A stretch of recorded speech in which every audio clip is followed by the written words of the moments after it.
देखिए, आज के इस वीडियो में हम B Ed second semester micro teaching practical file 108 biological science में सूक्ष्म शिक्षण पाठ योजना फर्स्ट पढ़ेंगे, जिसके अंतर्गत हम प्रस्तावना कौशल को पढ़ेंगे। प्रस्तावना कौशल का जो टॉपिक है वह बैक्टीरिया है। बैक्टीरिया टॉपिक क्लास 9th और 11th का बहुत ही इम्पोर्टेंट टॉपिक है। जैसा कि आप सभी जानते हैं, यदि आप ग्रेजुएशन किए हुए हैं, उसके पश्चात आप बीएड कर रहे हैं, तो आप क्लास 6 से लेकर 10th तक अपने मेन सब्जेक्ट से रिलेटेड टॉपिक्स तैयार करेंगे या लेसन प्लान बनाएंगे। उसके अलावा जो पोस्ट ग्रेजुएट हैं वह 11th और 12th, अदरवाइज़ वो अन्य क्लासेस जैसे 6 से लेकर 12th तक बना सकता है।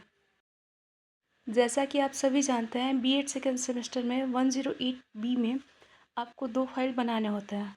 फर्स्ट, आपका ग्रेजुएशन या फिर पोस्ट ग्रेजुएशन में मेन सब्जेक्ट क्या था, उस आधार पे आपको 2 सब्जेक्ट में micro teaching and lesson plan बनाना होता है। अर्थात इसके अंतर्गत ही आप अपने सब्जेक्ट सिलेक्ट करते हैं और उसके अनुसार ही आप micro teaching and lesson plan बनाते हैं। अब बात करते हैं हम सब्जेक्ट की। तो देखिए, यदि आपका ग्रेजुएशन में आप साइंस साइड से थे तो आपको 2 फाइल बनाने होते हैं। अर्थात यदि आपका बॉटनी एंड केमिस्ट्री है तो आप बायोलॉजिकल साइंस और फिजिकल साइंस को बनाएंगे।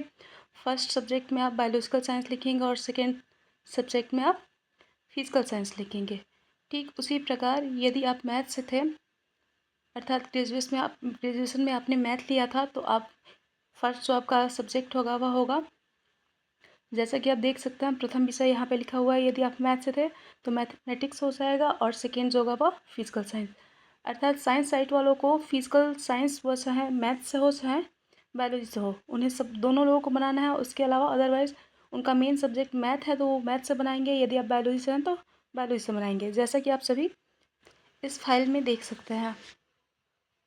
अब बात करते हैं हम बायोलॉजिकल साइंस में किस तरीके से हमें प्रकरण लिखना होता है, अर्थात फर्स्ट पेज पर किस तरीके से हमें कौन से पॉइंट्स लिखने होते हैं। तो जैसा कि आप सभी देख सकते हैं, क्रमांक संख्या यहाँ पर दिया हुआ है, उसके पश्चात प्रकरण, फिर कक्षा तथा वर्ग, उसके पश्चात प्रस्तावित दिनांक और कक्षाध्यापक के हस्ताक्षर, उसके पश्चात है प्राचार्य या पर्यवेक्षक के हस्ताक्षर। तो आप सबसे पहले लिखेंगे सूक्ष्म शिक्षण पाठ योजना, उसके पश्चात आप कौन सा कौशल कर रहे हैं। तो जैसा कि आप सभी जानते हैं, बीएड सेकेंड सेमेस्टर में आपको मुख्यतः 5 कौशल पढ़ने होते हैं: प्रस्तावना कौशल, व्याख्यान कौशल, प्रश्नीकरण कौशल, पुनर्बलन कौशल और संपट कौशल। तो सबसे पहले आपको प्रस्तावना कौशल पढ़ना होता है। तो जैसा कि आप सभी इस वीडियो में देख सकते हैं, प्रस्तावना कौशल से हमने 2 प्रकरण बनाया है। ठीक उसी प्रकार व्याख्यान कौशल से 2 प्रकरण, प्रश्नीकरण कौशल से 2 टॉपिक, फिर पुनर्बलन कौशल से 2 टॉपिक, उसके पश्चात श्यामपट्ट कौशल से 2 टॉपिक। अर्थात टोटल हमें 5 कौशल पढ़ने हैं, जिसके अंतर्गत हमें 10 सूक्ष्म शिक्षण पाठ्य योजना का निर्माण करना है। अर्थात एक कौशल के अंतर्गत हमें 2 टॉपिक तैयार करने हैं। और आप अपने क्लास अनुसार कर सकते हैं कि यदि आप पोस्ट ग्रेजुएट हैं तो आप 12th तक बना सकते हैं लेसन प्लान, और यदि आप ग्रेजुएशन किए हैं तो आप 10th तक बना सकते हैं। और ख़ासकर 10th के लिए टॉपिक्स इसलिए नहीं बनाए जाते हैं क्योंकि सूक्ष्म शिक्षण माइक्रो टीचिंग जो होता है वह क्लास 9 के लिए ही दिया जाता है, कि आप बालकों में अपने टीचिंग स्किल को और बेहतर कर सकें। तो सबसे पहला प्रस्तावना कौशल का टॉपिक है मेरा बैक्टीरिया। यहाँ पे क्लास देख सकते हैं 9th के लिए हमने किया है और डेट देख सकते हैं, उसके पश्चात कक्षा अध्यापक के हस्ताक्षर। फिर ठीक उसी प्रकार सेकेंड प्रस्तावना कौशल है प्रकाश संश्लेषण, जो कि क्लास 8। ठीक इसी प्रकार आप कौन सा कौशल कर रहे हैं और किस क्लास के लिए कर रहे हैं और कब आपने इस पर कार्य किया है, इस तरीके से आप अपने फाइल में मेंशन करेंगे। यह तो था micro teaching practical file 108B प्रथम विषय बायोलॉजिकल साइंस का फर्स्ट पेज। अब बात करते हैं हम सेकेंड पेज की। तो सेकेंड पेज में हमें 5 लेसन प्लान बनाने होते हैं, जैसा कि आप सभी देख सकते हैं। और इसका टॉपिक क्या है, तो देखिए कोशिका है। सेकेंड लेसन प्लान जो है उसका प्रकरण विटामिन है, जो कि क्लास 8 का इम्पोर्टेंट टॉपिक है। ठीक उसी प्रकार थर्ड लेसन प्लान है क्लास 9 के लिए, जिसमें हम गोल्जी काय अर्थात सेल ऑर्गेनेल्स गोल्जी काय के बारे में पढ़ेंगे। फोर्थ चैप्टर जो है वह माइटोकॉन्ड्रिया, जो कि क्लास 9th का ही, ये भी सेल ऑर्गेनेल्स से एक टॉपिक है। उसके पश्चात पाठ योजना 5 अर्थात प्रकरण, जिसका प्रकाश संश्लेषण, जो कि क्लास 9th का एक इम्पॉर्टेंट टॉपिक है। जैसा कि आप सभी जानते हैं, सूक्ष्म शिक्षण पाठ योजना में आपको 10 से 15 मिनट मिलते हैं, अर्थात 500 कौशलों पर कार्य करने के लिए आपको 5 से 10 मिनट टाइम दिया जाता है। जबकि वही बात की जाए पाठ योजना की, तो इसमें आपको 1 पीरियड अर्थात 45 मिनट का टाइम मिलता है, जिसके अंतर्गत आपको एक टॉपिक कोई जो आपके सब्जेक्ट से रिलेट करते हो उस टॉपिक को कंप्लीट करना होता है। अब स्टार्ट करते हैं हम सूक्ष्म शिक्षण पाठ योजना फर्स्ट। सबसे पहले आप उसमें हेडिंग देंगे प्रस्तावना कौशल। उसके पश्चात यदि आप छात्र अध्यापिका हैं तो छात्र अध्यापिका का नाम लिखेंगे, यदि आप छात्र अध्यापक हैं तो छात्र अध्यापक का नाम लिखेंगे। उसके पश्चात दिनांक, किस दिन आपने यह कौशल किया है, कक्षा, वर्ग, विषय, कालांश, अवधि।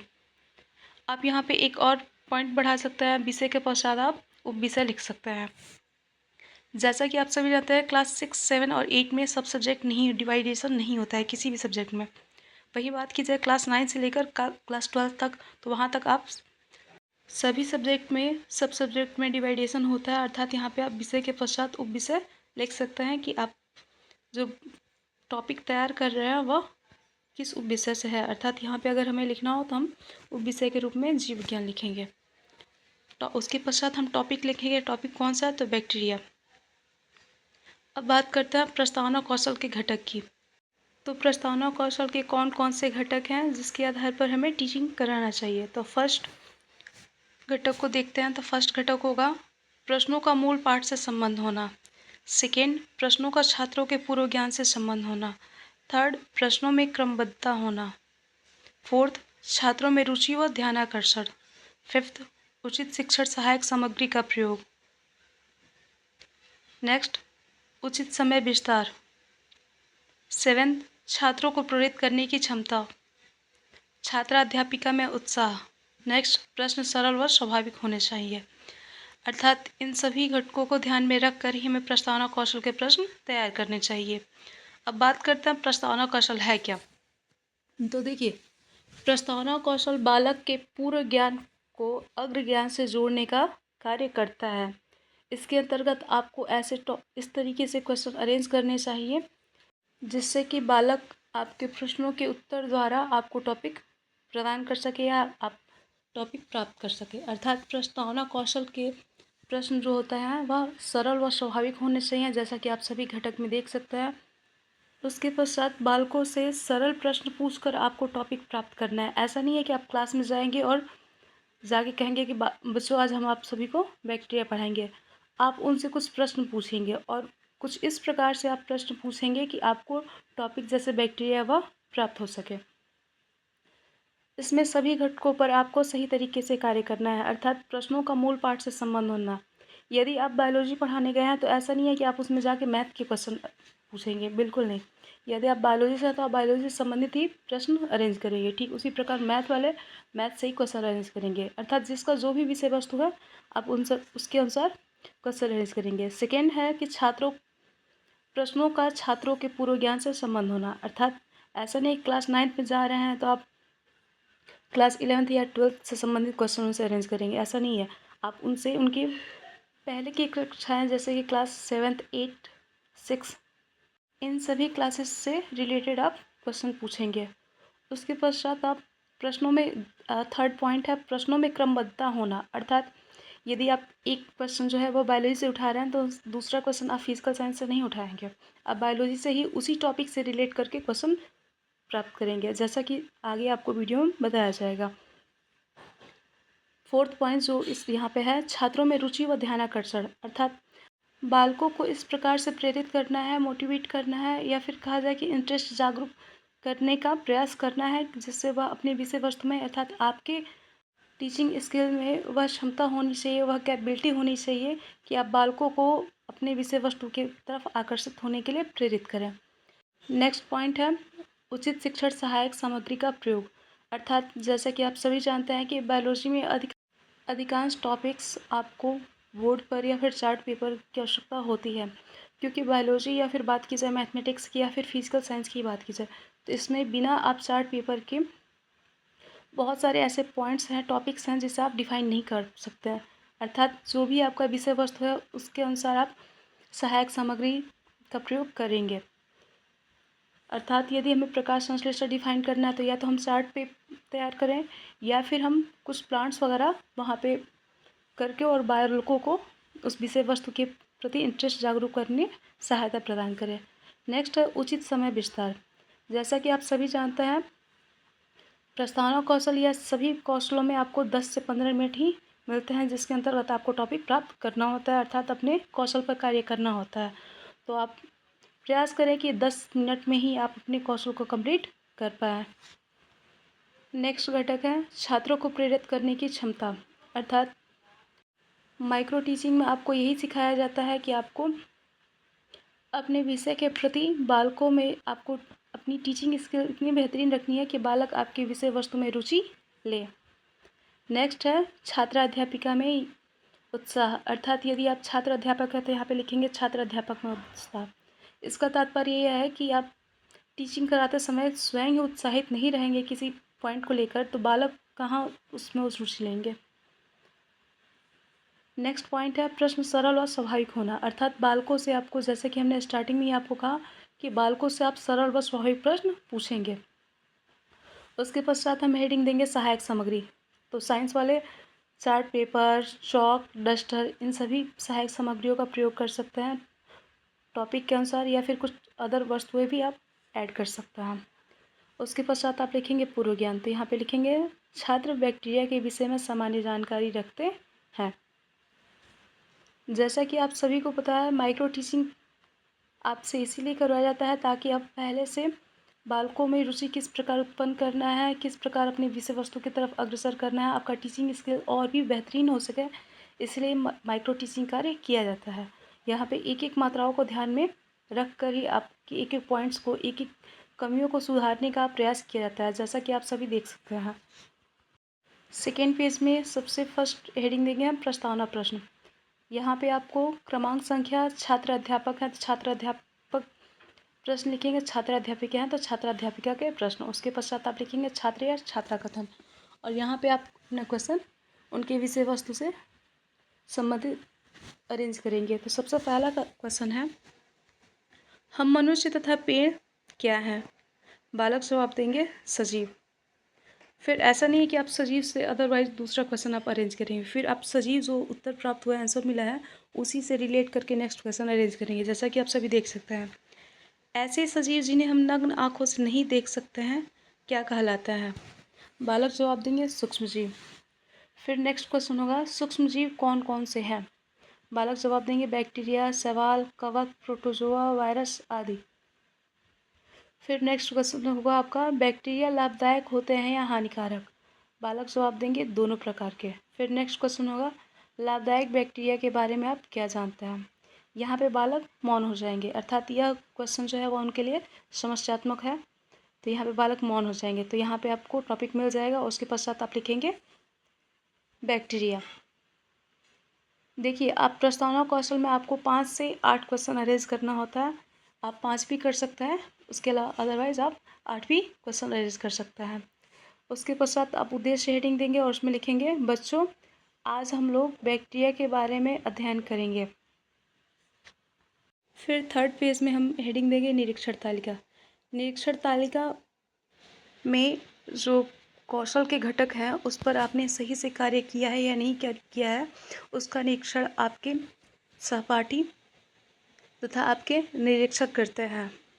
अर्थात जो भी कौशल जिस पर आपने टीचिंग कार्य किया है वह आपने सही ढंग से किया है या नहीं किया है, आप उसमें कमियां क्या किया है, उसको आपको सुझाव के द्वारा, आलोचनात्मक सुझाव के द्वारा बताया जाता है, जिन कमियों को आप दूर करके अपना टीचिंग स्किल और भी बेहतरीन कर सकते हैं।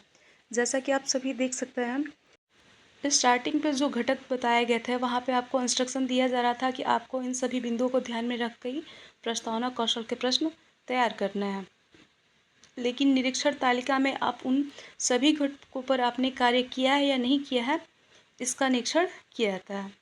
फर्स्ट पेज पे जो प्रस्तावना कौशल के घटक थे वहाँ पे घटकों के द्वारा आपको बताया जा रहा था कि आपको फ्यूचर में यह कार्य करना है, अर्थात आप जब टीचिंग करा रहे हैं तो उन सभी घटकों पे आपको कार्य करना है। फ्यूचर की बात की जाए कि जबकि वही बात की जाए निरक्षर तालिका की, तो यह पास्ट की बात की जाएगी कि आपने इन सभी बिंदुओं पर कार्य किया है या नहीं किया है।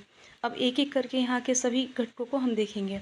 तो फर्स्ट घटक होगा प्रश्नों का मूल पाठ से संबंध है। वहाँ पे कहा गया था कि प्रश्नों का मूल पाठ से संबंध होना, अर्थात होना चाहिए था, और आपने उस पे कार्य किया है या नहीं किया है, यह आपका निरीक्षण तालिका दर्शाता है।